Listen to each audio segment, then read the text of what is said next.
Training mode in fighting games aren't just about practicing combos. It can be a great tool in doing a multitude of things, from figuring out how to counter certain moves to practicing reactionary inputs. In this video, I'll be talking about how to utilize various functions in Guilty Gear Strive, but you should know that most of these features are available in other modern games, so apply it there as well. Before we head into the training mode itself, you should think about two game settings. One is the button display setting. If you're planning to share clips on social media or with friends, it would help if you use the game attack labels, as in punch, kick, slash, and heavy slash. If you have seen our combo videos, you may notice that I don't use the default layout, rather the classic one. So imagine the confusion for non-classic players if I had the actual controller buttons shown.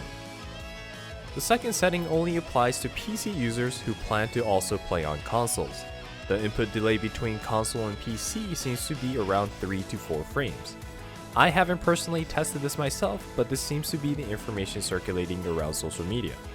If you did, however, try both and notice a considerable amount of difference, you might want to add some input delay on the PC version to match console. You can do this on the button settings menu. A fair warning though, as of the current version, you cannot add delay to netplay. Hopefully this will be added in the future version, or the delay on the console gets reduced. And while you're in the button settings menu, be sure to set up a button for play, record, and reset. This will come in handy later. Alright, let's go into training mode. Before we go deep into the options and menus, let's talk about the reset button that we just set. What this button does is reset the game state to what you've set in the menus. In my case, I have 50 meter and center of stage. You can also press a cardinal direction and the reset button to change character and screen position. For example, if I hold left or right and press reset, the game will position the characters to its respective corners.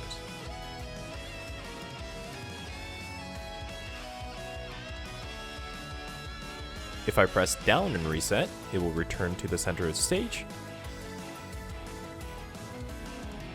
And finally, if I press up and reset, it will switch the character position. This is really useful when you want to quickly move around the screen. Now that we covered that, let's go into the menus. First one we're going to cover is display settings.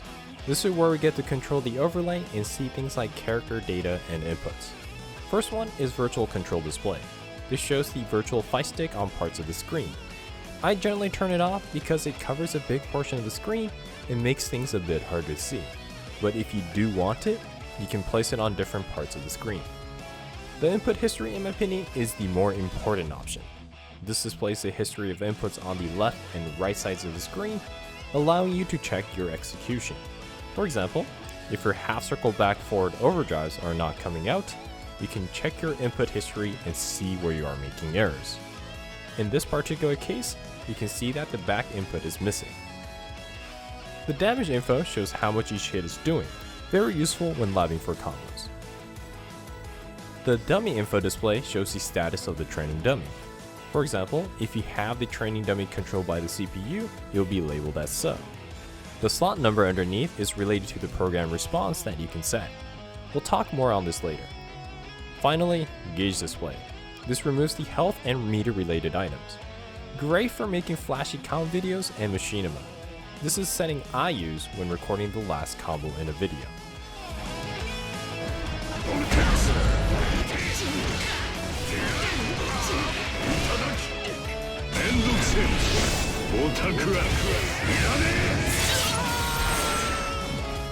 The second set of overlay options is the combo recipe display.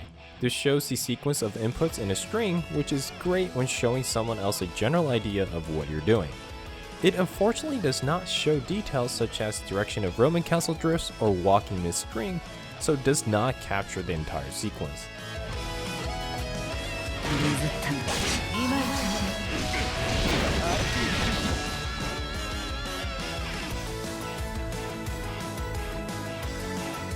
This is one of the reasons why I don't use this feature when I make combo videos. If the system displayed this information as well as have the capability of sending it to other players, I think it would be great. Unfortunately, at its current state, it feels a bit laggy. Now that we set up what we want on screen, let's adjust the in-game setting. We'll start off with the gauges. I'm not going to go through each one as I think they are fairly self-explanatory, but as a recommendation, I would set the HP regeneration to normal as it helps getting a better understanding of damage scaling if you're working on set play that involves more than one string. I would also turn tension gauge regeneration to normal and set the first player and second player tension to 50. By doing this, you get to see how much tension you and your opponent will gain during a certain combo or string, but still have enough to perform roam and cancel or overdrive combos.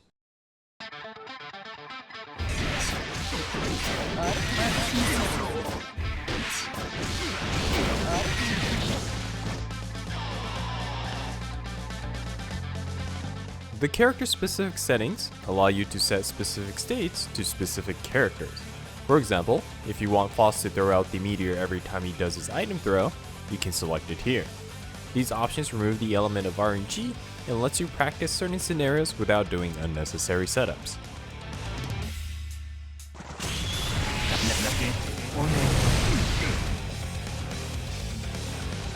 For the opponent status, I'm not going to go through all of them either since most of it, again, is self-explanatory. The first one we'll go over are guard after first hit, guard only first hit, and random under block settings. Guard after first hit has the dummy block if the string that is being performed is not a combo. This is great for practicing combos that involve links and delayed attacks.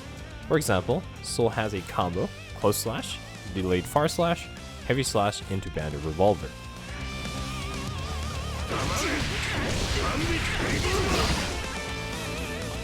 If the far slash isn't delayed enough, the rest of the attacks do not hit.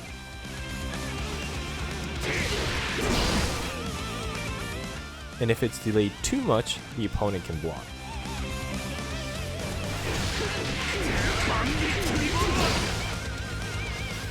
By turning on this setting, you can easily confirm you've done the combos correctly and continue practicing if you delay too much.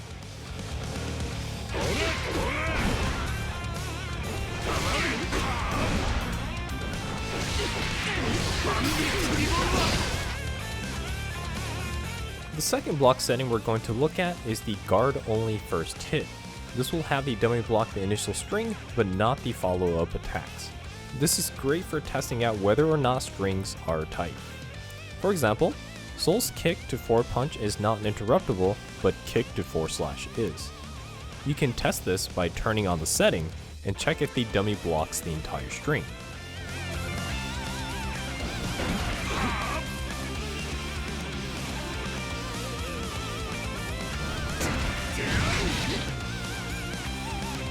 If we were to take this a step further, we can set the dummy to do a specific action and block through counter attack settings. We'll set the dummy to do an invisible attack on block.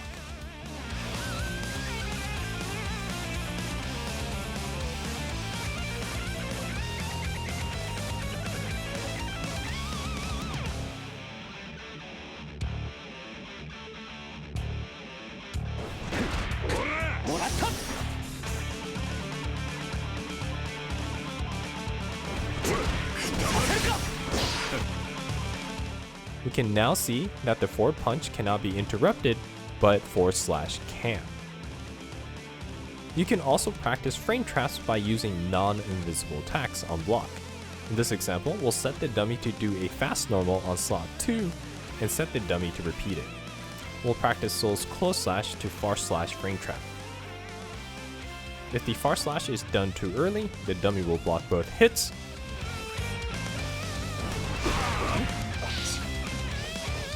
If it is done too late, the dummy will interrupt the far slash.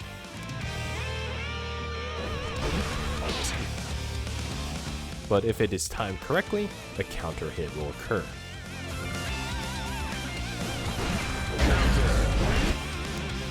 The last one is random blocks. This is generally good for practicing hit confirms. We'll use the Soul combo from the very first example on this section. If the opponent blocks the first hit, you generally don't want to do the entire string, as Bandit Revolver is punishable on block.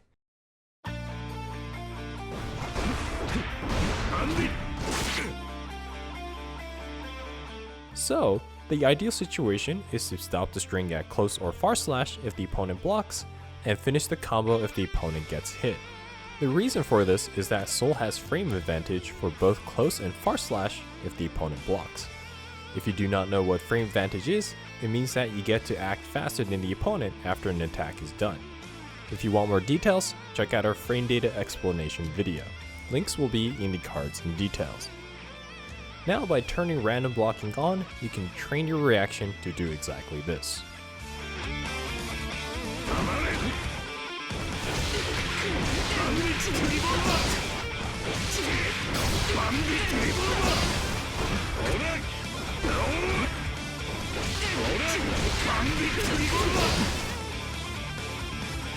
The next setting we're going to look at is stagger recovery. This is the time it will take the dummy to recover from hits such as Ino Stroke the Big Tree. I would recommend setting this on fast, as this is what you would expect from good players. This helps with preparing guaranteed setups rather than situations that may vary between players.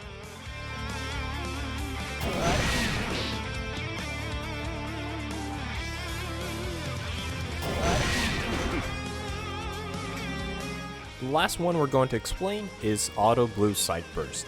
This is the number of hits in a combo you need to land before the dummy bursts. This is great for living burst baits and burst punish combos.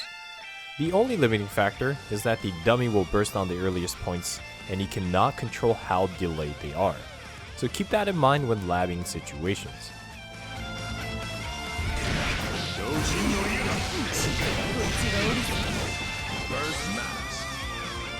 Since we covered it in the block settings earlier, let's continue with the counterattack settings.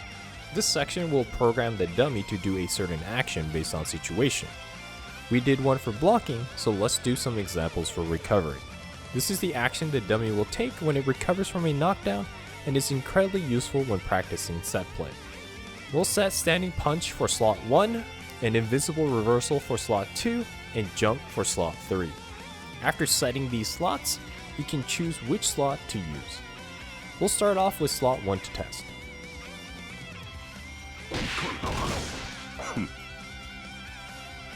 As you can see, after Ino gets a knockdown, the dummy will do a standing punch as soon as it recovers. Now let's go back to the menu and set the slot selection to random. This will have the dummy randomly do one of the actions in the 3 slots. By doing this, you can practice certain option selects such as safe jumps where you get to do a meaty attack on wake up while blocking invisible reversals. If you want more details on how this works, you can check out our dedicated video. Links will be in the cards and details.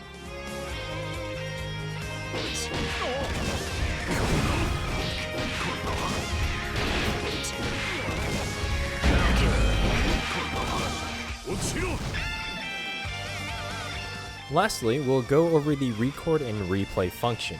This is where you get to take control of the dummy, record specific sequences, then replay it. First, if you haven't already done it, set the record and replay buttons on the button config menu. Hit the record button once to take control of the dummy, then record again to start recording the sequence. Once you're satisfied, press record again to save the sequence. You should get a notice on the bottom right of the screen that the replay is saved.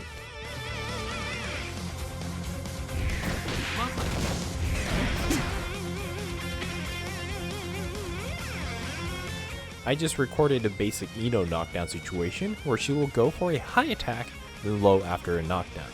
Let's make sure that the recording was successful by pressing the replay button.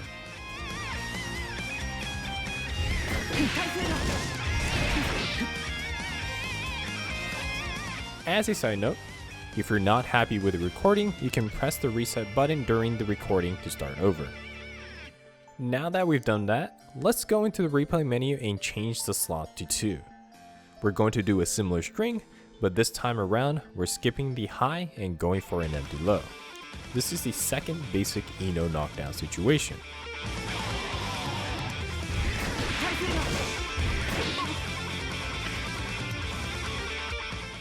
After we've done that, let's press the replay button to make sure it works.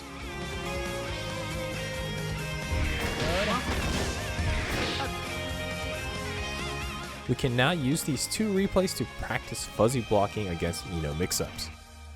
Let's go back to the replay menu, then set the replay slot to random, then adjust the probability to 50% each. Now when you press replay, it would play either of these two recordings. This will allow you to practice fuzzy blocking in a realistic situation.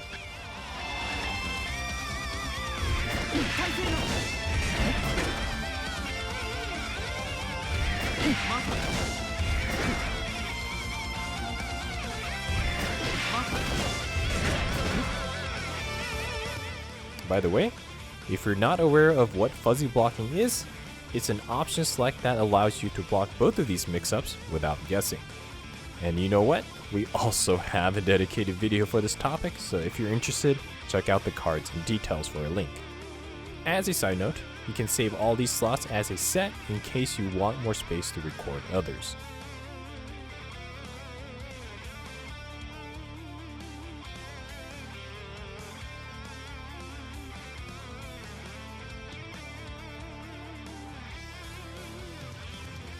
That is the basic overview of training mode.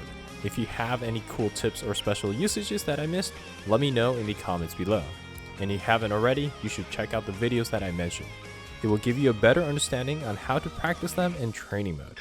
Lastly, if you found this video helpful and want to help us out, please share this video and consider donating or becoming a patron. Alright, till next time, have fun with fighting games.